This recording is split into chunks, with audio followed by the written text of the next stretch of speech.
começando mais um Ed 3, o seu podcast da Liga de Basquete Norte-Americana. Sejam todos muito bem-vindos a mais um episódio do meu, do seu, do nosso podcast de NBA. O Ed 3 está no ar nesta noite paulistana que voltou a ser São Paulo com chuva, frio e principalmente ele. O trânsito está de volta. Mano Mixel, muito boa noite. Você está bem, meu guerreiro? Eu estou bem, estou melhor ainda agora. Já estava bem antes, não tenho do que reclamar, mas agora estou melhor ainda em companhias tão ilustres quanto a sua e a de Leonardo Scarano. E aí, Leozão, você 100% suave na nave, tomando suco? Infelizmente, hoje zero suave, muita água na minha cabeça e principalmente em minhas meias. Foi um dia desesperador para mim no escritório, embaixo do ar-condicionado mais gelado da história de São Paulo, com as meias molhadas. Ou seja, Mas vai descontar toda esta indignação aqui para analisar muito fria e imparcialmente todas as não, informações. totalmente imparcial perante meu ódio sentido hoje. Muito bem, vamos começar que hoje não vai dar para perder tempo, afinal de contas a NBA nos brindou com milhares de assuntos nessa tarde de terça-feira. Numa época Mas improvável, né? Janeiro Oi? geralmente não é assim. Numa época improvável, né? Janeiro geralmente não é assim. Janeiro, já parafraseando em nossos amigos do Bola Presa, janeiro é quase uma terça-feira em Milwaukee, né? Muito pouca coisa para se fazer numa terça-feira em Milwaukee. Então, mas, Mano Mixel, antes de falar o que aconteceu hoje, das muitas e tantas coisas que aconteceram hoje, vamos voltar um pouquinho no tempo e falar de uma troca bombástica que tivemos na semana passada, envolvendo o Indiana Pacers e mais uma vez. Fala, Leozão. Recados da paróquia, né? Verdade, estava esquecendo, estou tão ansioso. Então, voltando, antes de falar do Pacers e do Raptors, Mano Mixão, onde a gente encontra o Ed 3? Eu achei que você não ia falar disso, eu tava triste já. Eu vou, inclusive, estou pensando aqui, pessoa eficiente que sou, vou gravar um áudio que eu vou deixar preparado para a próxima vez que você me perguntar isso, eu só vou dar play. Não, negativo. Não, Se não pode. você fizer isso, a gente vai começar então a trazer eu e o Leozão sugestões temáticas de como você deva fazer esse recado aqui das redes sociais do Ed 3.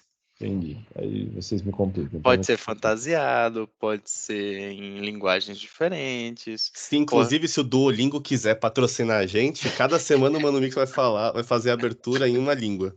Ah, meu Deus. Acho que eu vou abandonar essa ideia de gravar e vou continuar fazendo aqui sem reclamar da vida. Boa. Nossos queridos ouvintes nos encontram no Instagram, no @podcast_ed3, onde a gente sempre posta quando sai episódio novo. Então, o Instagram é a melhor maneira de você saber que tem episódio novo lá. Além disso, nossos ouvintes também nos encontram no @podcasted3, dessa vez sem underline, no Twitter, ou como os jovens gostam, os jovens e o Elon Musk gostam, X.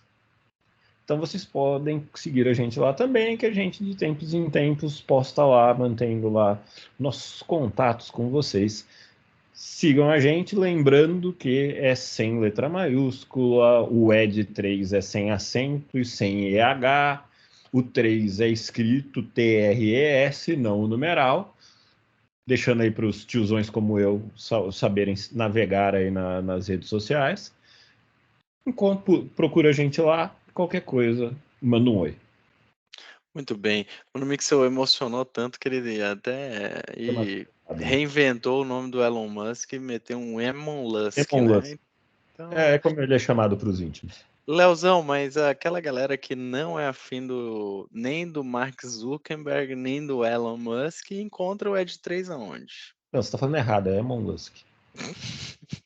Respeita o homem, né? Por favor. Nos encontre também no TikTok, na rede. O TikTok é chinês, não é? Se não me falha a memória. É chinês, acho que é chinês. Então, nos acompanhe na nossa excursão pela maior comunidade no mundo. Nos ajude a adentrar a China no TikTok. Siga-nos em Podcast Ed 3. Assim que o Mano Mixel voltar a fazer as dancinhas dele, nós iremos voltar a postar lá também. Boa. O TikTok, para quem não sabe, a sede fica na Avenida Paulista, no Shopping Boulevard.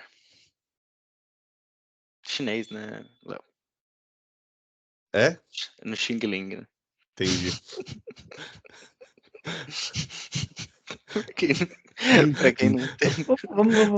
Pra quem não é de São Paulo e não entendeu, A gente não precisa disso. Vamos. existem diversas galerias na Avenida Paulista que envolvem descendentes asiáticos que vendem, como é que eu posso dizer? Produtos de origem duvidosa, talvez, podemos dizer assim. Ah, perfeito. Eu sou um grande defensor deste comércio. Eu sou um super defensor, inclusive fones de ouvido e carregadores diversos já foram adquiridos pela minha pessoa. Perfeito. A Polícia Federal ouvir isso, vai ter gente presa aqui, mas tudo bem, toca o barco. Muito bem, agora sim a gente vai falar sobre Raptors e Pacers, meus amigos. A troca que envolveu a ida, né, dele aí, ídolo do Léo, Pascal Siakam, para o Pacers, em troca de Bruce Brown e algumas escolhas de primeira rodada, né? Que o Pacers enviou ao Raptors, salvo engano, 3, por Pascal Siakam. Mano Mixel, eu vou começar com você, que eu tenho certeza que a sua opinião será imparcial sobre Pascal Siakam. O que dá para observar dos primeiros jogos, os primeiros 2, salvo engano meu, jogos de Pascal Siakam já pelo Indiana Pacers, sem Tyrese Haliburton nesses jogos? Olha, sim, ainda acho que é cedo para afirmar muita coisa. O Siakam claramente ainda não está integrado, principalmente no sistema ofensivo do Pacers. E se é que dá para chamar o Pacers sem Haliburton o sistema ofensivo natural do Pacers, que é um dos melhores da NBA no momento, um dos mais velozes da NBA, que mais gera posses de bola por jogo, né, no sentido velozes não necessariamente só na velocidade dos jogadores, mas sim de definir as jogadas em menos de 24 segundos e, por consequência, fazer o jogo fluir de uma forma mais rápida. Eu acho que ele ainda não está plenamente ambientado. Acho que a existência do Siakam em si dentro do sistema pode ser interessante, né? O que eu acho que o Pacers buscou no Siakam, trazendo ele de Toronto, né? Primeiro, mais um defensor, dado que a defesa é o ponto fraco, isso é uma coisa que o Siakam traz, ele é um bom defensor. Pacers tem bastante dificuldade nessa parte da quadra. E um cara que, ao mesmo tempo que ajudasse na defesa, ele e o Nesmith talvez sejam os dois melhores defensores desse time, sem que nenhum dos dois seja, na minha opinião, um defensor brilhante acima de qualquer discussão, mas são dois bons defensores, então acho que juntos eles podem ajudar. O Nesmith vem sendo titular muito na linha de tentar buscar uma ajuda defensiva maior, que nem o Haliburton faz. O Miles Turner é bastante contestado, apesar de conseguir lá até seus tocos ali pro jogo, ajudar um pouquinho. Buddy Hield também, enfim, não ajudam defensivamente. Então vai ter mais gente para fazer esse papel. Isso já aparece um pouco, ele tem ajudado um pouco. E ofensivamente, um cara que consiga se integrar ao sistema, né? Eu acho que tem uma coisa que vai talvez dificultar um pouco. O time do Pacers é um time que espaça muito a quadra, né? Que busca muito espaçamento. E o Siakam não é um grande arremessador de 3 pontos, ele é um arremessador bastante mediano de 3 pontos, então ele não vai conseguir contribuir muito nesse sentido. Isso sim talvez limite um pouco a participação ofensiva dele, mas em compensação ele é um cara que consegue atuar bem numa defesa que trabalha em velocidade, ele é um cara que consegue cortar para a cesta bastante, vindo até da zona morta, faz corta-luz gerando situações de jogo que o Haliburton acho que vai poder usar muito bem. É um cara que pode surgir como opção também para receber alguma das 45 assistências que o Haliburton dá por jogo, sem fazer turnover ainda por cima. É um absurdo que esse cara tem feito. Então eu acho que na parte ofensiva, eu acho que ele tem como se encaixar muito bem na dinâmica em si, na velocidade, na movimentação. Apesar disso ainda não estar acontecendo, e de novo, são só 2 jogos e são 2 jogos sem Haliburton, então ele tem que levar tudo isso em conta para relativizar. Tenho um pouco de dúvida por conta da bola de 3 pontos, que eu acho que é uma coisa que o Pacers valoriza, e um cara que tivesse as características do Siakam e a bola de 3 pontos, tudo bem que ele seria um baita jogador, né? Não que o Siakam não seja um bom jogador, mas eu acho que vai fazer um pouquinho de falta, mas eu acho que defensivamente ele vai ajudar. Não acho que ele vai ajudar o suficiente para transformar o Pacers em uma boa defesa, a menos que muita coisa mude junto com a chegada dele na forma como o time está funcionando. Mas ele torna minimamente o Pacers uma defesa menos pior. Se você tem um dos melhores ataques da NBA, salvo me engano, talvez até o melhor ataque da NBA, se você tivesse melhor ataque e tiver uma defesa muito ruim, é difícil de brigar por um título. Mas agora, se você tivesse melhor ataque e tiver uma defesa mediana, talvez as coisas já sejam um pouco diferentes. Não estou querendo dizer que o Pacers briga por título. Para mim, não briga por título ainda com esses jogadores. Acho, inclusive, que é possível que o Pacers se movimente mais. O Pacers ainda tem algumas escolhas de primeira rodada que poderiam ser utilizadas. O Pacers ainda tem alguns ativos de jogadores que poderiam ser colocados em trocas. O Pacers teve uma pique muito boa esse ano. Pegou o Jarvis Walker, que é um cara interessante, mas ainda jovem, e que eventualmente poderia ser envolvido numa troca se o Pacers quisesse mais uma estrela. Enfim, ainda tem alguns ativos que podem ser usados para tentar buscar mais uma estrela, e eu não ficaria surpreso se eles tentassem fazer isso amarrando uma troca com alguns desses ativos, enfim. Acho que o time ainda não é bom o suficiente para falar que é um contender, mas eu acho que é um time melhor. O Siakam melhora o time do Pacers. Só fazer uma pequena correção, o Haliburton jogou sim o jogo contra o Blazers, então dos 2 jogos, o Haliburton participou 34 minutos. Mas, Leozão, pensando não necessariamente nesses 2 jogos, mas pensando em encaixe e futuro, acho que o Mano Mixer já tocou um pouco nesse ponto. Qual que é a melhor função para o Siakam nesse time do Pacers, desculpa. Falei Blazers aí.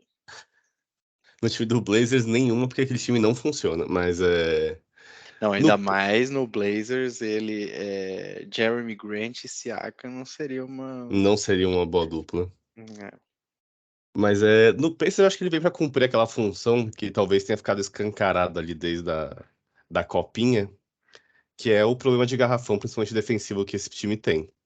Ele é um cara que tem capacidade de trocar para todos os lados da quadra na defesa, incluindo dentro do garrafão, que talvez dê um pouco mais de fisicalidade, de altura para o time nessa área. Ofensivamente, concordo com o Mano Mixel, o problema de espaçamento dele é bem grande, ele tem tipo perto de 30% na carreira em bola de 3, então não é um arremesso tão confiável assim. Mas ele é um cara que consegue pontuar por conta própria, que talvez isso daí salve o Pacers em diversas situações, principalmente quando o Haliburton não estiver em quadra. Ele é um cara que consegue ter uma presença dentro do garrafão, ele é um cara que consegue chutar mid-range. Então eu acho que ele entra nessa função de talvez preencher esses espaços da quadra ofensivamente quando o Haliburton não está. E quando ele está, talvez eu imagino que seja um companheiro de pick and roll para ele muitas vezes, tá? Porque o Miles Turner, apesar de ter um bom arremesso de 3, etc., ele não é tão atlético quanto é o Siakam. Então você ter um cara atlético nesse nível que consiga fazer esse jogo de pick and roll, que talvez consiga muitas vezes ser o ball handler desse time, eu acho que é algo que acrescenta muito ao Pacers, mas eu concordo, tá muito longe de ser um contender. E eu sinto que essa movimentação é muito mais para angariar quem vai ser o outro cara do Big Three do que para realmente fechar o seu Big Three ali com ele e o Miles Turner, sabe? A gente ouve esses papos, né, de que o Haliburton tem conversado com outras superestrelas, que tem, entre aspas, convocado os jogadores para jogar com ele no Pacers, e que reportes dizem que muita gente tem se afeiçoado por isso, tem achado interessante a ideia, etc. Eu não me surpreenderia, tá? Ou, principalmente na próxima off-season, de ver um Miles Turner sendo trocado em prol de alguma superestrela, seja, sei lá, o Phoenix implode essa temporada, ou sei lá, o OKC precisa se livrar de alguém, alguma coisa dá errado no Lakers, no Denver tem que perder alguém por causa de cap space, o próprio Warriors, etc. Não me surpreenderia que o Pacers entre nessa jogada. Então, para mim, esse movimento do Siakam ele é muito mais um movimento intermediário, porque esse time de hoje não me parece ser o time que vai começar a temporada daqui também 8 meses, eu diria, setembro, setembro, outubro, não me parece que é o mesmo time. Então, eu gosto dessa movimentação, é algo que é interessante, mas não me parece uma movimentação para essa temporada, pelo menos por enquanto. Muito bem. Mano Mixel, apenas agregando a sua fala, o Pacers ainda é o melhor ataque da NBA, porém com menos vantagem do que já teve em momentos dessa temporada. O Pacers tem uma marca de 121,2 pontos a cada 100 posses de bolas. O segundo melhor ataque é o Bucks com 120,6 pontos a cada 100 posses. Em compensação, o Pacers, obviamente, são apenas 2 jogos do Siakam, tem a 27ª melhor defesa ou quarta pior defesa da NBA inteira. E importante ressaltar que essa marca de 121,2 pontos a cada 100 posses de bola coloca o Pacers não só como o melhor ataque da temporada, mas também como, segundo este score, o melhor ataque da história da NBA, né? Mas isso tem muitas discussões que poderão ser feitas sobre Inclusive, essa era uma discussão que eu acho que a gente poderia levantar um momento, que é o quão mentiroso é esse box score de melhores ataques da história da NBA. Porque, se eu não me engano, dos 10 melhores ataques da história da NBA, 7 são dessa temporada, incluindo o Hawks. que não faz Complexo. sentido no caso do Hawks. É. Não faz no do Pacers também, É que eu acho que esse tipo de rankings, eu acho que o Léo tem um ponto aí, que é principalmente levar em contexto esses ataques para cada uma das suas realidades. Mas isso fica para um episódio um pouco mais holístico aí, numa off-season, acho que pode acontecer. Agora, mano amigos, eu voltando para Vossa Senhoria, e do outro lado? O que o Raptors ganha, além, obviamente, de 3 escolhas de draft, né, de primeira rodada, com a chegada de Bruce Brown, ou Bruce Brown é apenas uma passagem, né, apenas um momento para o Raptors, e, né, até comentar aqui também que foi, de certa forma, surpreendente, porque foi no momento em que a gente esperava que o Raptors não fosse mais se mexer, dado que a chegada de Quickley e RJ Barrett com Siakam parecia que tinha encaixado bem. Eu acho que a principal coisa que a gente tira dessa troca, analisando sobre a ótica do Raptors, é exatamente isso que você acabou de falar. Essa troca indica mais claramente qual é o caminho de futuro do Raptors. Eu acho que a gente pode dizer, eu não sei se num processo de reconstrução brutal, mas eu acho que o Pacers encaminha um movimento para formar um novo núcleo mais jovem. Não é um movimento de trocar tudo só por piques e tudo mais, porque, como a gente falou muito no programa anterior, né, trouxe 2 jovens jogadores já colocados no mercado, já em condições de contribuir e tudo mais, mas rejuvenesceu sem a menor sombra de dúvida. E para mim, né, pensando qual é esse movimento, esses objetivos, né, ao mesmo tempo que eles estão dando sinais claros de que eles querem construir em torno do Scott Barnes, que essa é a grande aposta deles para ser o franchise player, e eu acho que é uma excelente aposta, diga-se de passagem, acho que é muito bom jogador, num nível que um centro não tão popular quanto o Toronto, do ponto de vista de basquete, o Toronto não pode desperdiçar esse jogador. São raras as chances de ter alguém com uma estatura maior do que a desse cara. Não estou falando de altura aqui, né? Estou falando de capacidade. Então, é um sinal claro que eles estão construindo em torno desse cara, que eles querem rejuvenescer, que eles entendem que o time que eles tinham construído, o time que eles tinham, que não foi construído em torno do Barnes, né? O Barnes é uma adição posterior ao núcleo que já existia, não ia ser o time que ia ajudar o Barnes a brigar por títulos. Então eles fazem esse movimento, mas ao mesmo tempo, para mim, eles sinalizam que eles não querem fazer um rebuild completo, que eles não querem começar tudo do zero, porque eles não querem colocar talvez o Barnes numa situação de ficar muitos anos esperando para esse time voltar a ser competitivo. Então eu acho que o Toronto abre mão de algumas estrelas, trouxe já o Quickley e o Barrett, que eu acho que são jogadores interessantes, principalmente o Quickley, que eu e o Leozão gostamos bastante. O Rafael Medeiros não tanto. Mas enfim, junto ali com o Barnes, tem as picks que para mim elas têm mais cara de coisas que vão ser usadas talvez como ativos para buscar em algum momento uma peça complementar, mas acho que isso não vai acontecer esse ano. Tudo bem que acho que 2 das picks são do ano que vem já, enfim, então talvez vai acabar draftando, mas para mim tem mais cara de estamos juntando ativos para buscar as peças que faltam para num espaço de 2 ou 3 anos estar brigando com tudo novamente, não estamos começando um rebuild de 5, 6 anos, né? Então para mim é isso que essa troca sinaliza. Eu não acho que a troca tem objetivo de compor time, tá? Nem o Jordan Nora, nem o Bruce Brown vêm para fazer parte do time, jogar e ter relevância. Eu acho que o Bruce Brown vão buscar mais uma troca, provavelmente já agora, isso acho que já deve acontecer. Talvez por mais ativos, mais piques, enfim, alguma coisa desse tipo. Fatalmente vai acabar entrando em quadro em algum momento, mas não acho que é um jogador de longo prazo para o Raptors. Então eu acho que é isso, né? Sinaliza um processo de construção não muito agressivo, centrado no Scott Barnes. Muito bem. Leozão, algum plá sobre o Raptors ou o Mano Mixel dissecou muito bem Algum dissecado? plá é ótimo. Não, eu acho que assim, quanto às picks, eu tenho um sério problema com usar essas picks por rebuild, porque elas são picks horríveis, né? Ela é uma pick de Indiana que tende a ser time de playoff, então ela já vai perder muito valor. Aí depois ela pega a pior entre, sei lá, Clippers, o Mavs, tipo. Não, e tem o OKC nesses 4 do pior, então nesse momento você é uma Então. pick altíssima. Você vai pegar, tipo, sei lá, 2 picks que vão ser, sei lá, pick 20, 22, a pick 28. Não são picks tão relevantes assim. Óbvio, o Siakam foi escolhido na 27, né, ele mesmo. Mas não são picks tão relevantes assim. E a de 26 também, se não me engano, é do Pacers, né? Então, se tudo der certo, também não tende a ser uma pick muito boa. Quanto ao Bruce Brown, eu trocaria ele que nem maluco pra Philadelphia agora, que eles devem estar desesperados por um cara igual ele.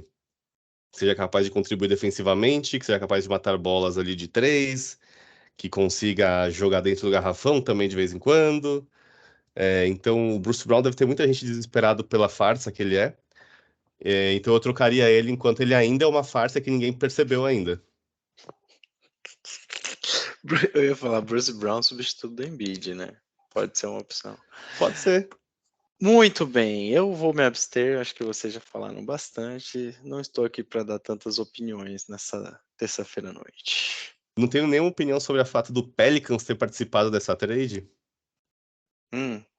Eu? Não, porque o Pelicans entrou para ganhar dinheiro e dar uma escolha de segundo round, E né? uma escolha? Não. E se Não, livrar de algum contrato, não tinha isso? então eles dão. Deixa eu ver quem é. Ficar abaixo do cap. É o Jordan Nwora, se eu não me engano? Não, não, na hora era do Pacers, acho que É foi o o Kira Lewis, Nage, Kira Lewis, exato. para bater o cap. Totalmente Perfeito. relevante. Mudou minha vida agora. Agora Diria. vai, né? Agora vai. Agora vai. Vamos mudar então. Não de lado, né? Porque a segunda troca que a gente vai falar, que aconteceu nessa tarde de terça-feira, tarde brasileira, também tarde americana, né? A diferença é pouca. Que envolveu 2 times aí da Conferência Leste, o Hornets e o nosso Miami Heat. O Heat recebendo Terry Rozier, ou como muitos apelidam aí, né? Scary Terry, né? Leozão, vou começar com você. Começamos com o Mano Mix, a última. O que interpretar aí desse movimento do Heat trocando de armador, né? O Heat envia o Kyle Lowry para o Hornets e recebe o Rozier. Rozier que era um bom prospecto ali no Celtics, foi bem e tal, foi pro Hornets bem hypado, Mas até por ser o Hornets, não Mas no fim era o Hornets, né? Não tem conseguido uma vida boa na NBA, né? Pode dar certo em Miami, se adequa a Heat Culture or not? Eu acho que ele se adequar à Hit Culture é mais. Não é tanto escolha dele, né? Ele vai estar lá, ele vai ter que se enquadrar e já era.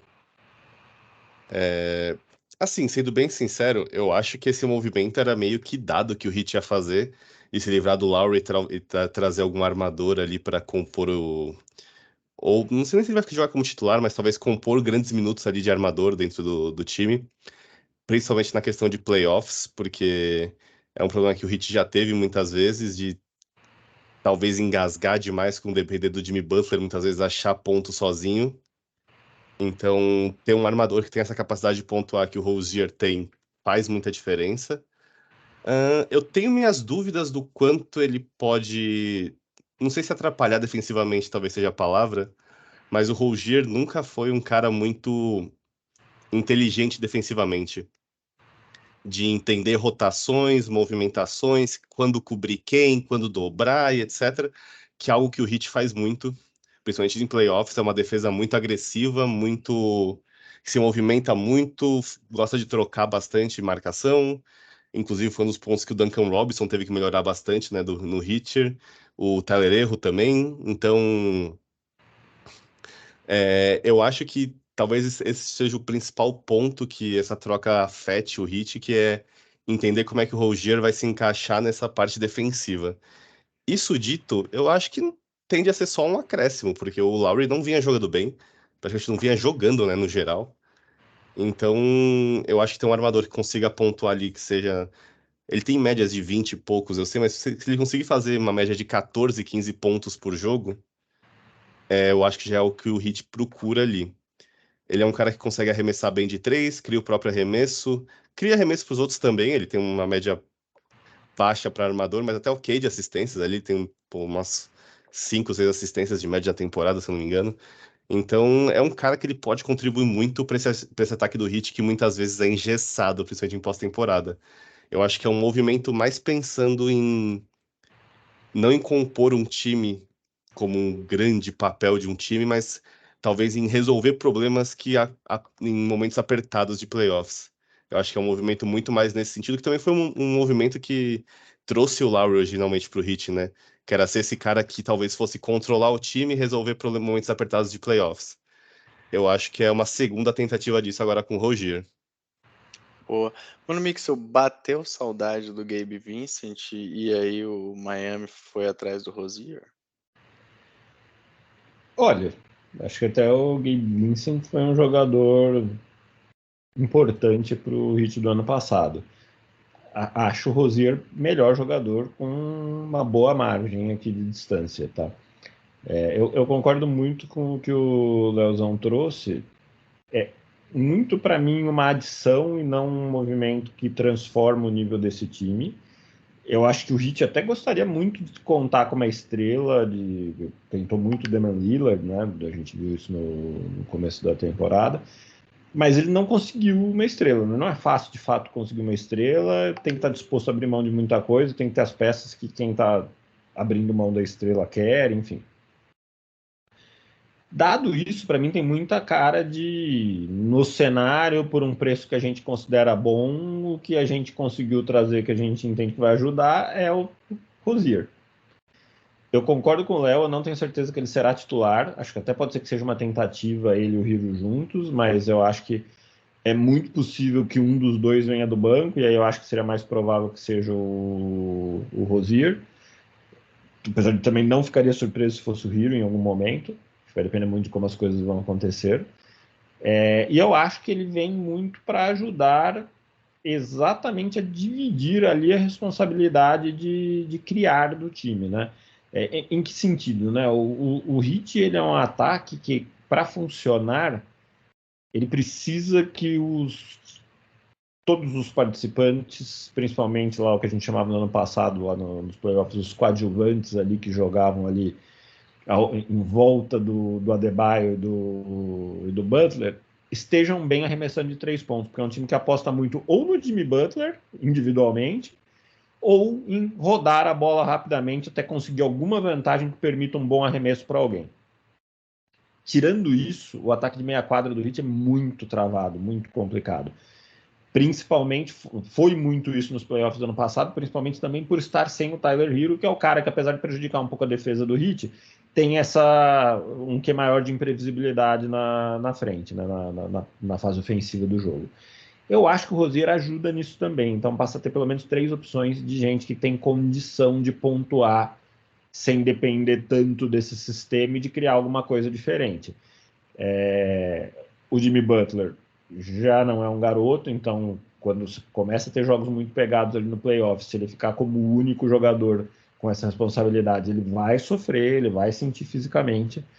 O Tyler Hero, eu até gosto dele, assim, não entendo isso como uma frase muito forte, muito visceral, mas eu até gosto dele. Só que ele é um cara que já se provou também não muito confiável do ponto de vista físico. Então se lesiona com uma certa frequência, já deixou o time na mão numa hora importante, e não é um jogador acima de qualquer discussão. Você ganha um terceiro cara que para mim tem um nível não muito diferente do Tyler Hero aqui, com cada um suas características, mas acho que tem um nível não muito diferente, ambos abaixo do Butler, mas são ambos caras que podem ajudar. Então eu vejo muito desta maneira. Agora, se sentiram saudades do Gabe Vincent, acho que não tem muito a ver com isso, não. Boa, Mano Mixo. Só que a pergunta que eu ia fazer para vocês, acho que o Mano Mixo já respondeu, mas queria ouvir o Leozão. O titular, então, deveria ser, ou pelo que vem acontecendo, o titular da posição de armador é o Tyler Hero ou o Tyler Herro? Essa é uma boa questão, porque eu não sei se. É muito difícil esse negócio de tipo, quem vai ser o armador, porque hoje em dia a gente não tem mais tantos armadores como a gente já teve em outro momento da NBA, né? O próprio Miami é uma prova disso, de que, tipo, basicamente não tem armador. Se eles quisessem um armador oficial, eu provavelmente colocaria o Rozier e não o Erro. Isso dito, Insiste nessa piadinha. como aqui, piadinha? Tyler Erro.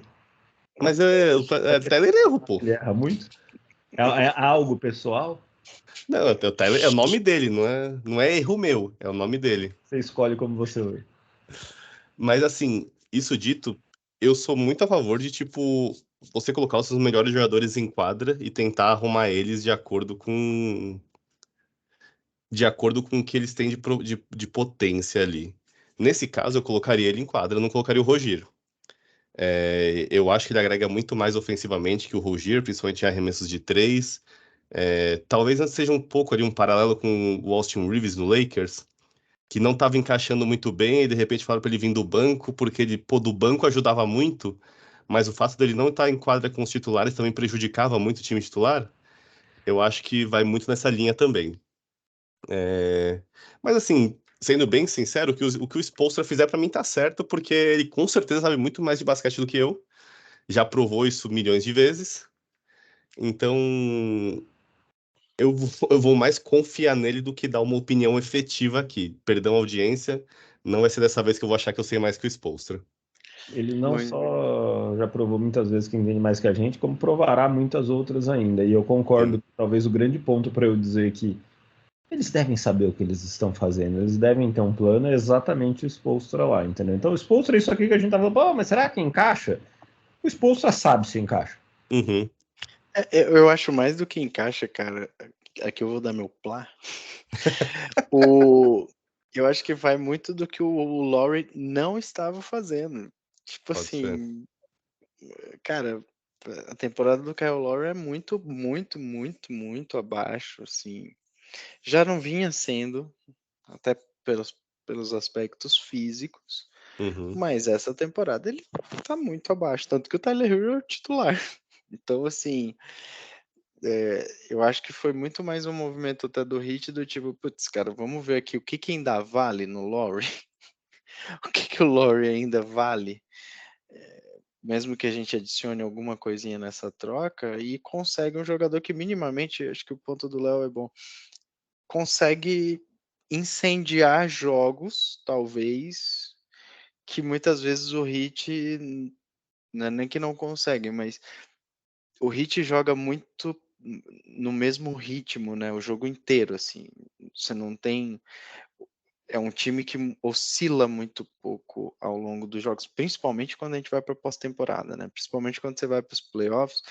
É um time que joga o jogo todo numa determinada estratégia, num determinado ritmo e num basquete muito coletivo. Talvez o Terry Rozier pode ser o cara que vai trazer um efeito surpresa individual e, de certa forma, quebrar um pouco o ritmo pro lado bom do ataque, principalmente do Heat. Comparar ele e o Tyler Hero defensivamente, para mim, é a mesma coisa. Assim, os dois são duas ambos vulnerabilidades defensivas que o Spoelstra vai ter que saber como trabalhar. Nenhum dos dois é bom marcador, nenhum dos dois. O Talvez Rozier menos ainda, eu acho. dos dois não ficarem em quadra juntos, na minha opinião. Não, acho muito difícil os É dois em difícil quadra. mesmo. E só fazendo um pouquinho, mudando um pouco de assunto, a gente falou muito do Spoelstra no episódio passado sobre técnicos, né? E, cara, ele mais uma vez, a gente já tinha o JJJ, né? O Jaimin nesse ano, ele começa agora a utilizar com mais frequência o Nikola Jovic, né? Então, inclusive, é um dos ativos que, por exemplo, o Heat não está querendo colocar para troca, né? O Nikola Jovic, por conta da evolução que ele começa a ter com o Spoelstra, com o Heat. Eu não duvido nada nos playoffs aí que a gente tá falando, puta, que partidaça do Nikola Jovic ajudando o Heat, hein, cara. Então, como o Léo falou, não dá para duvidar do Spoelstra, do que eles estão fazendo. Para mim ele e o Hero é meio que 6 por meia dúzia. Acho que não vai mudar muita coisa, a não ser esse ponto da explosão que o Rozier muitas vezes traz para o jogo. E talvez um pouco pensando aqui do ponto de vista de assistências, eu acho que o Rozier consegue ter uma capacidade de olhar melhor o ao redor dele do que o Tyler Hero tem. Então, eu acho que nesses pontos ele pode agregar ao Heat. Fala, Leozão. Não, só queria fazer um ponto sobre o Hornets, que assim, o Hornets não merece ser comentado, no geral. Mas eu queria trazer um ponto que o Hornets é tão ruim, que até quando eles fazem uma troca, eles conseguiram uma pique que eles não sabem nem de que ano ela é. Foi mal. Porque assim, ela pode ser de 27, que é o ideal, mas ela pode ser de 28. Porque eles dependem da pique que o Miami deve para Oklahoma. Se ela for em 25, a deles é de 27. Se ela virar de 26, a deles é de 28. Então eles não sabem nem de que ano que é a pique que eles ganharam. Pô, tá de parabéns aí o Charlotte Hornets. E eles, assim, eu concordo que eles não merecem ser comentados, mas assim, eles já eram ruins, agora eles ficaram um pouquinho piores, porque, enfim. Não, E, isso aqui é buyout, né? Não tem nem como. é o que Que dizem. eu ia falar, a mesma coisa. É um contrato expirante também, então é irrelevante se É, vai fazer buyout ou não, porque, enfim, não tem a garantia de tudo. Agora, eu volto a dizer que, na minha cabeça, não era para esse time ser tão ruim quanto ele é em quadra, no isso é papel. verdade. Tem jogadores que não são assim tão ruins. Deveria ter um pouco mais de basquete acontecendo ali, entendeu? Mas, enfim, eu não. Eu ia falar que isso é assunto para um outro programa, mas como eu me recuso a fazer um programa sobre o Hornets, se um dia o Rafael Medeiros sugerir essa pauta, eu vou faltar. Então não é assunto para outro programa, fica aí para. Até eu vou faltar nesse. É assunto pra você que é maluco conversar de frente pro espelho. É isso. Mas eu não acho esse time melhor do que ele é, não. Assim, tipo, eu não tenho essa boa fé com o Hornets, não. Acho o time ruim mesmo. Bem ruim. Eu acho o Lamela um baita de um jogador. Mas só, cara. Sim, o Eu acho que PJ eles têm... Washington tem momentos, Watson, eu acho que, rompante, tirando quando ele tá batendo em pessoas, eu acho que o Bridges Miles é Bridges. um bom jogador. Eu gosto do novato pivô lá que eles têm, o Mark Williams, enfim. Puta, tem o outro novato desse ano, o Brandon Miller, que assim, não vou nem entrar no mérito se a pick foi boa ou não, porque a 2 também, que foi o Scott Henderson, a pick 3, que foi o Scott Henderson, também não tá funcionando assim tão bem por enquanto, pelo menos. Mas, pô, tem mais um novato ali. Pô, era pra você ver alguma coisa começando a se formar, mas não tem nada. Parece muito que é aqueles campeonatos lá de escola nos Estados Unidos, não é nem de universidade, é de escola. Não sei se o pessoal já viu, mas é tipo, junta uma quadra na cidade X, 150 moleques de 15 a 17 anos vão lá, se juntam aleatoriamente em 5 times e jogam basquete. E aí, de repente, tem um time que tem 4 caras muito bons, mas eles não fazem ideia de como jogar juntos. É o que parece o Charlotte Hornets pra mim. Tem uns É caras muito bons bom. ali, mas não é um time de basquete, pô. Por aí, não é um time de basquete, exato. É um bando. É a mesma coisa quando a gente vai jogar 3 contra 3 no Ibirapuera, cara. São Eu acho que é 3 mais ótimos organizado. jogadores, mas que não Eu sabem o acho que que é estão mais fazendo organizado, com o viu? Olha, time. Eu não vou comentar isso. Rafael Medeiros, tem mais um assunto hoje ainda, né? Tem mais 2 se der tempo aqui ainda. Então Vamos bora. pro terceiro, então, esse mais bombástico. Acho que esse sim surpreendeu mais ainda. Eu particularmente não esperava tanto. Acho, inclusive, de certa forma, que esse time tá meio perdido. Apesar da ótima campanha, mas a demissão do Adrian Griffin do Milwaukee Bucks, que tem uma campanha de 30 vitórias e 13 derrotas, segundo colocado da Conferência Leste, mas, Mano Mixel, parece que rolou parece que o nosso querido Griffin perdeu o vestiário. Acho que perdeu o vestiário. E acho que mostra quão pouca convicção o Bucks tinha na escolha pelo Griffin, porque por mais que o momento fosse difícil, não é característico dos times de basquete americanos trocas intempestivas de treinadores, o vestiário não tá legal, tira o cara. Claro que isso acontece, mas geralmente demora muito mais tempo, né? Às vezes muito mais tempo do tipo mais de uma temporada para isso acontecer. Né? Ou a situação estava extremamente insustentável, e eu não acho tanto que é isso, tá? Sendo bem sincero. Ou, de fato, havia muito pouca fé.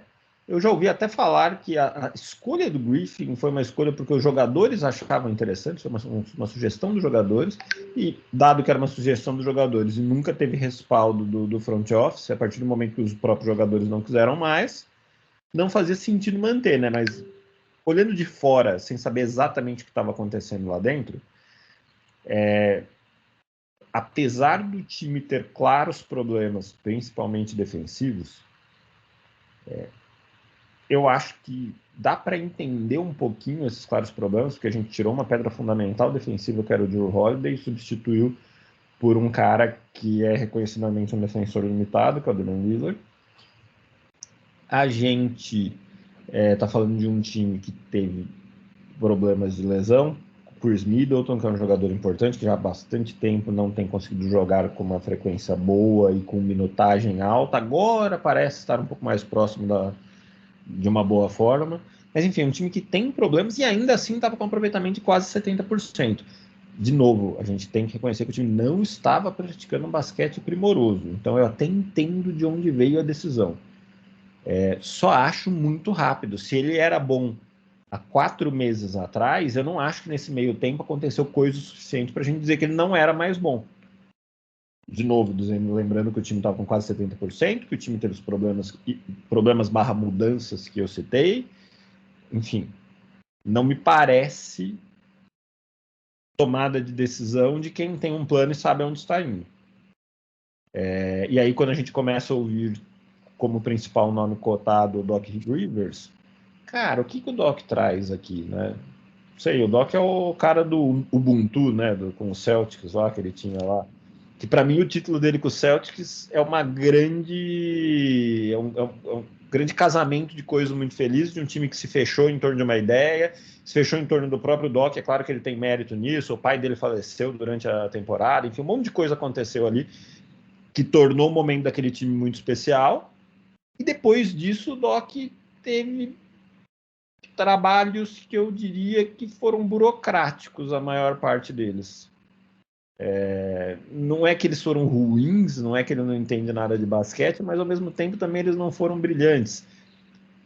Lembra um pouco até a ideia do Coach Bud, que também é um cara ali que acaba construindo um sistema que funcionava ali, mas não tinha muito uma capacidade de ir além disso, enfim. Então não sei, eu tenho dúvidas onde o Bucks está indo. Acho que para mim a parte mais preocupante, mais do que a troca de técnico, mais do que a Doc ou Griffin ou Coach Bud, enfim, qualquer um dos que passaram aí no último tempo, né, que vai ser o Doc Rivers mesmo. Mais do que isso, para mim é o conjunto da obra e a impressão que o Bucks não sabe muito bem onde está indo. Muito bem, meu amigo. Seu Leozão, o Bucks se assemelha aí ao nosso querido time da estrela solitária, Botafogo, naquele momento em que o Fogão, os atletas, jogadores do Fogão decidiram por Lúcio Flávio e depois decidiram sair com Lúcio Flávio. Lúcio Flávio, o maior fracassado da história do futebol brasileiro. A frase não é minha, quem quiser procure na internet. Assim, em geral, eu sou muito contra essas decisões, tá? De trocar o técnico depois de 5, 6 meses, etc. O caso do Bucks, eu acho que é um caso muito específico e eu acho que não dava pra ficar com o Adrian Griffin, sendo bem sincero, tá? Assim, eu acho diferente do caso do Botafogo, que o Botafogo perdeu o técnico por forças maiores.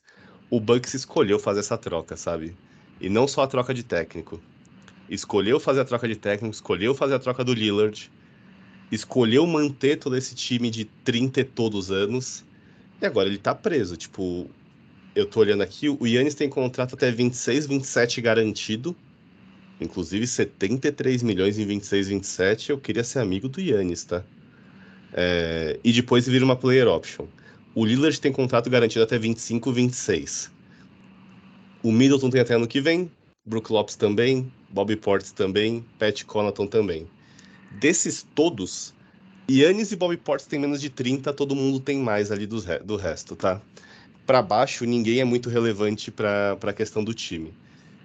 O que isso quer dizer? O Bucks não tem tempo. O Bucks não pode testar e ver se o técnico se resolve nessa temporada para ver o que faz ano que vem. Basicamente, o Bucks tem 2 anos desse time. Esse ano e o ano que vem.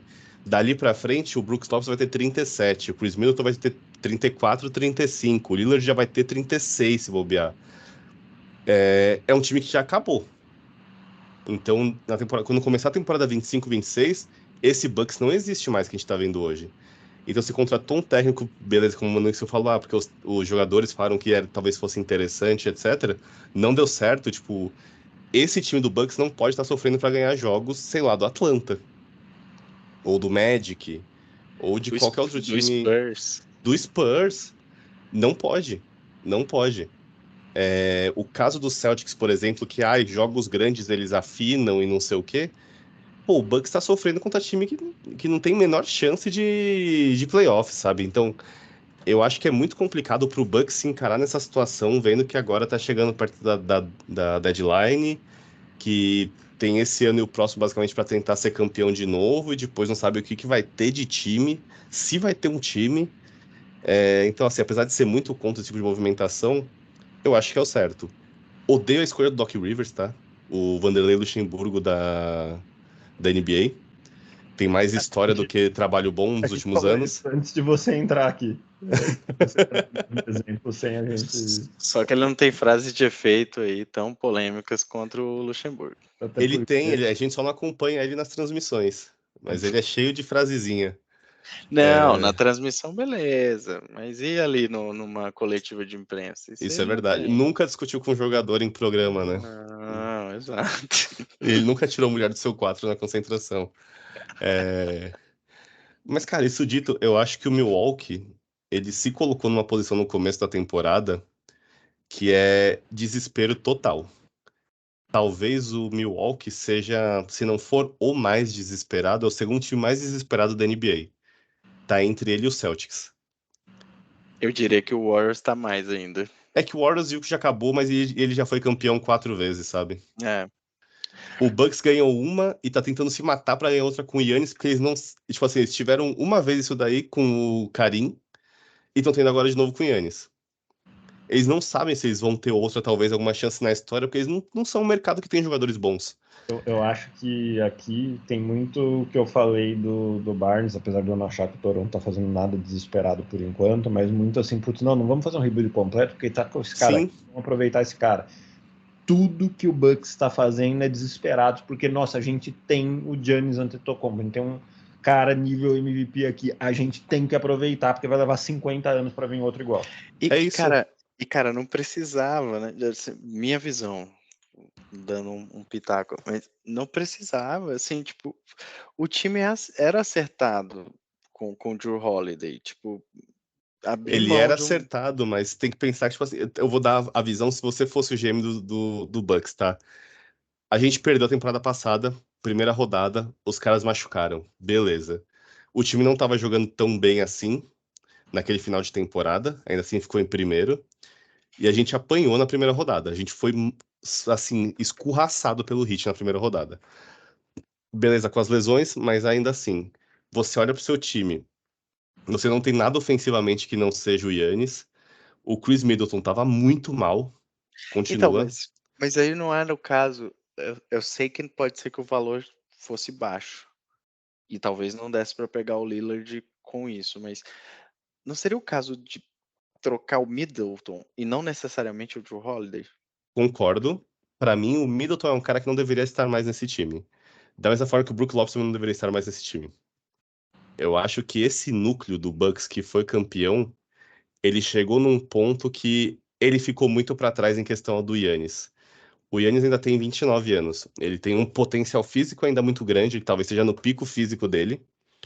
E ele é um cara, por exemplo, esse ano, acho que um dos grandes motivos da demissão do Adrian Griffin é que o Giannis está fazendo coisas inacreditáveis em quadra. Ele tá jogando um absurdo. E o time tá Sim. sofrendo pra ganhar do Spurs. Entende?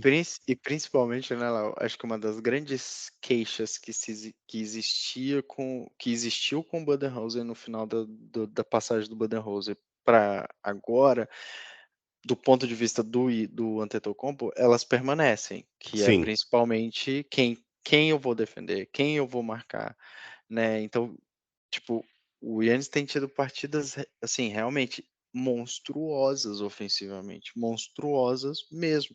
Mas o Bucks muitas vezes se perde defensivamente. E talvez isso passe também por um ponto de ajuste. Pô, o Brook Lopes há pouquíssimo tempo atrás era cotadaço para ser o melhor jogador de defesa da NBA inteira. sim.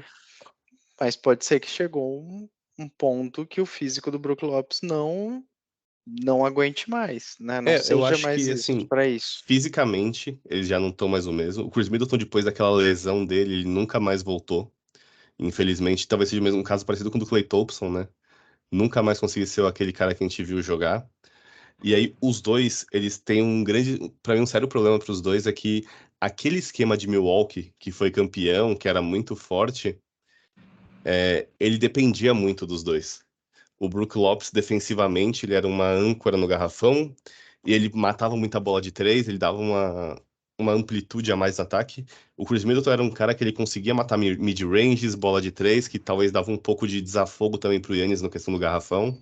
O Chris Middleton E era uma emulação do Kevin Durant pro Milwaukee Bucks, assim, de certa forma, Malemar assim. dizendo.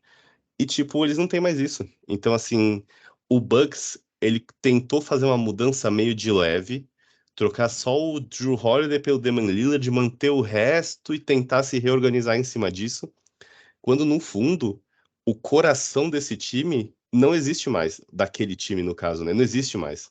Você não consegue mais emular aquilo ali. Então, você tinha jogadores que eram vinculados a um determinado estilo de jogo, e se formaram de um jeito ali como time, uma mentalidade como time, e de repente você mudou uma peça e tipo, beleza, o time não se perdeu 100% nisso, não dá pra falar que uma peça quebra o time inteiro, mas a mentalidade quebra. Você troca de técnico, você muda de mentalidade, você vira um time que acho que tem a segunda melhor ataque da NBA em rating, se não me falha a memória, É e isso aí, tem tipo, sei lá, o 25º pior defesa, sétimo. 27º. 27ª melhor defesa, né? Ou quarta pior. Ah, não, desculpa, esse é o Pacers. Foi mal. O Bucks é o 22ª melhor defesa ou nona pior defesa da NBA. Então, tipo, de repente você foi uma mentalidade do time de ser uma rocha defensiva que se virava no ataque para ser um dos melhores ataques que tenta se virar na defesa com jogadores que já não tem mais a mesma capacidade que tinham antes, você tá desesperado pro Giannis, que ele tem 29 já, ele vai até o contrato até 34, 35, não sabe se ele vai renovar, se ele vai ter físico para jogar depois disso, e de repente começa a dar aquela fobia de, meu Deus, a gente vai perder tudo que a gente tem aqui agora. A gente não vai ter outra chance. E nisso, você faz escolhas afobadas. Como? Nisso você chama o Doc Rivers. Não, então, eu acho que o Doc Rivers é só a cereja do bolo. Porque pra mim as escolhas afobadas já vem da troca do Lillard, a troca de técnico. Tipo assim, o Budenholzer ele tinha muitos erros. Aquela chatice dele de playoffs, de não fazer mudança, manter sempre a mesma coisa, aquele negócio dele não pedir tempo, aquelas mesmas chatices que a gente ouviu 4 anos deles nos playoffs. Nossa, e a do ano passado foi bizarra, né? Assim, não pedir tempo levou a uma derretida do Bucks em Sim, todos mas os tipo, jogos contra o Heat, praticamente. tudo isso posto, ele tinha diversas qualidades, que talvez a gente só tenha percebido agora que ele foi embora, né? Que é aquilo depois que você perde, você vira e fala, putz, aquilo era tão bom, né? E aí quando você troca tudo isso, e aí qual que é uma escolha ruim? Um técnico novato. Você coloca um cara ali que ele não tem essa experiência de estar ali com esses caras no dia a dia, ele pega um time pra ser campeão, sem ter essa vivência, tipo, ele tava ali como assistente do Budenholzer. Ele não tava vindo já de trabalhos consistentes como técnico e não sei o quê, e daí chegou num time campeão. Ele de repente pegou um time que tá desesperado pra ser campeão, que precisa mudar de mentalidade e colocaram ele ali porque os jogadores acharam que ele seria interessante. Aí você faz uma troca de um dos seus principais pilares defensivos em questão de perímetro para ser um principal jogador ofensivo do seu time. E no meio disso você vê que não deu certo e você quer trocar tudo. Só que você troca tudo agora no meio da temporada. Então o Bucks ele só entrou numa bola de neve, numa espiral que já vem, sei lá, de uns 2 anos atrás, quando ele começou a renovar essa galera, que você tá perdido. Tipo, o que o Bucks tem pra fazer agora é torcer pra quem vier conseguir pelo menos instalar uma defesa que seja minimamente confiável, que coloque eles ali no top pelo menos 15 de defesa, e torcer pra Giannis e Damian Lillard fazerem 30 pontos por jogo e tentar que isso daí faça o time ser campeão. Porque no fim do dia, o Bucks tá preso nas próprias escolhas ruins que ele fez. É. Com a 22ª melhor defesa, é muito difícil de acreditar que esse time vai ser campeão. Muito Eu difícil. acho que é impossível ser campeão com uma defesa ruim assim. Por mais que tenha o segundo melhor ataque da liga. Meus amigos, estendemos bastante. Então, meu amigo, seu pequeno comentário, ou plá, sobre a sequência de 8 vitórias seguidas do Cleveland Cavaliers, mesmo sem suas estrelinhas, né? O principal jogador, obviamente, do Cavs é o Donovan Mitchell, que, diga-se de passagem, tem quase a mesma estatura do Pedro, atacante do Flamengo. Não sei se vocês viram essa foto aí nas redes sociais, mas Eu sou um cara que eu gosto de cultura inútil, mas essa talvez seja inútil demais até para mim. Eu achei também um pouco. mas que está sem Darius Garland e Evan Mobley nesses jogos, nessa sequência de 8 vitórias seguidas, o Cavs pulando para a 4ª posição do leste. Eu acho que o Cavs ele é um time, desde o ano passado, que ele tem uma composição curiosa. Até já tinham algumas questões um pouco antes, né? O Markkanen jogando na posição 3 era uma coisa que a gente não achava muito que era o caminho mais provável, mas enfim, aí isso já estamos voltando muito no tempo. Por que tem uma composição curiosa? A gente tem 2 jogadores com bastante característica de armador clássico e 2 jogadores com características de pivô. O Jarrett Allen com uma característica de pivô clássico mais forte, o Evan Mobley talvez num pivô um pouco mais moderno, mas assim um jogador também com bastante estatura, enfim, um jogador pesado, que muita gente achou que não funcionaria, que poderia não funcionar. E funcionou bem durante a maior parte do ano passado. Eles encontraram maneiras de fazer isso funcionar. Não estava funcionando tão bem assim na primeira metade dessa temporada. Na verdade, a gente ainda não chegou na primeira metade da temporada, mas enfim, no primeiro quarto da temporada, vamos colocar assim. O Kevin estava com problemas, não estava tão bem, não estava vencendo tanto, sofreu com problemas de lesões em alguns momentos, o próprio Mitchell, enfim. Mas parece que agora, com o Mobley fora e com o Garland fora, o time ele tá um time mais correto no sentido de os jogadores que estão em quadra são jogadores que encaixam mais com as posições 1, 2, 3, 4 e 5.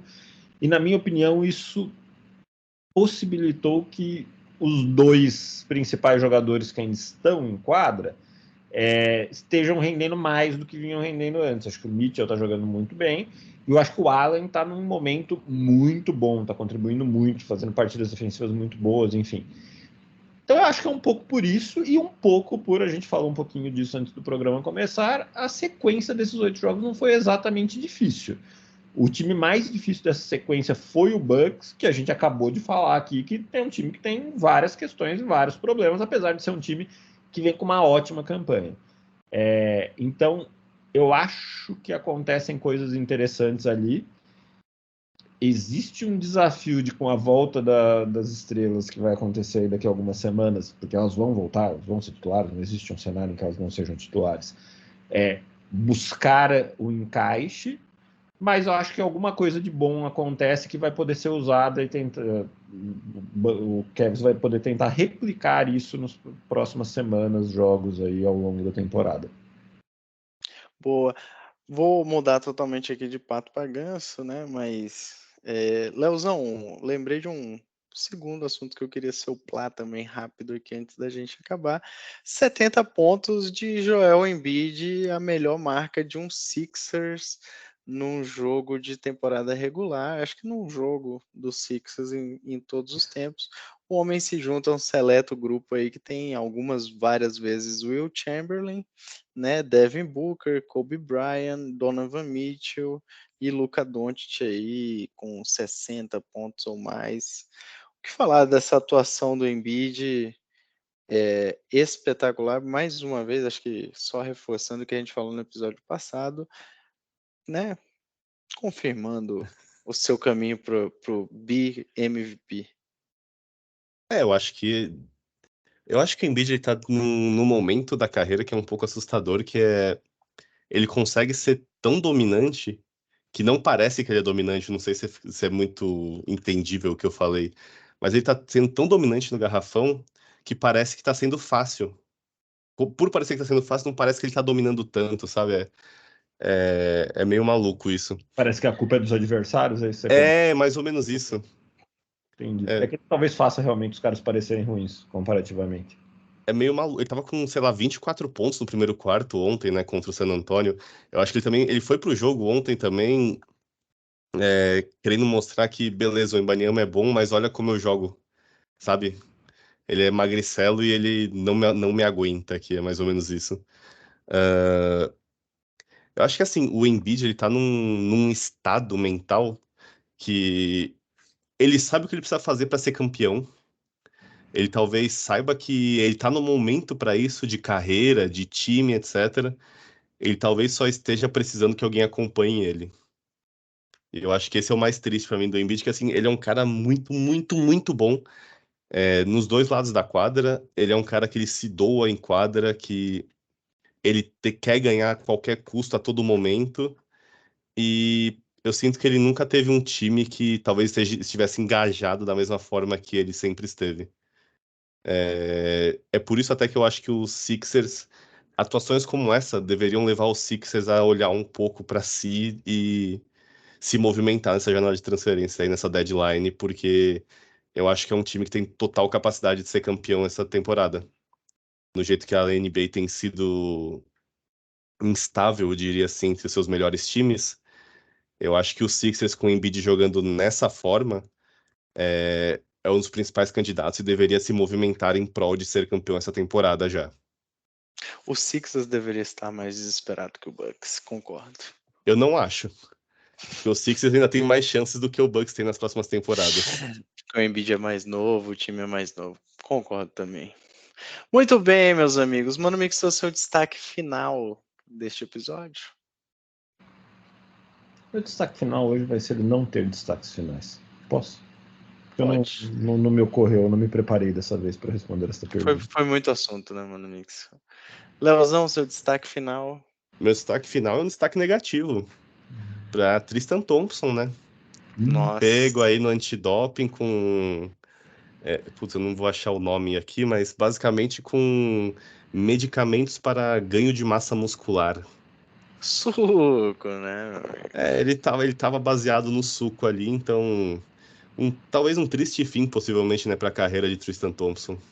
Podemos pedir aí pro Rodrigo Góes avaliar o Tristan Thompson no próximo episódio dele. Meu destaque final vai para informação. Informação que o Donovan Informação. Mitchell tem 1,91 m, enquanto o Pedro, o atacante do Flamengo, tem 1,85 m. Agora eu pergunto para vocês, quem está mentindo aí a estatura física? É uma ótima pergunta. Em geral, os jogadores da NBA mentem, né? Então, pode ser aí que temos alguém mentindo a sua altura. Este foi mais um episódio do meu, do seu, do nosso podcast de NBA. O Ed 3 fica por aqui. Até semana que vem. Um grande abraço e até lá. Valeu! Valeu.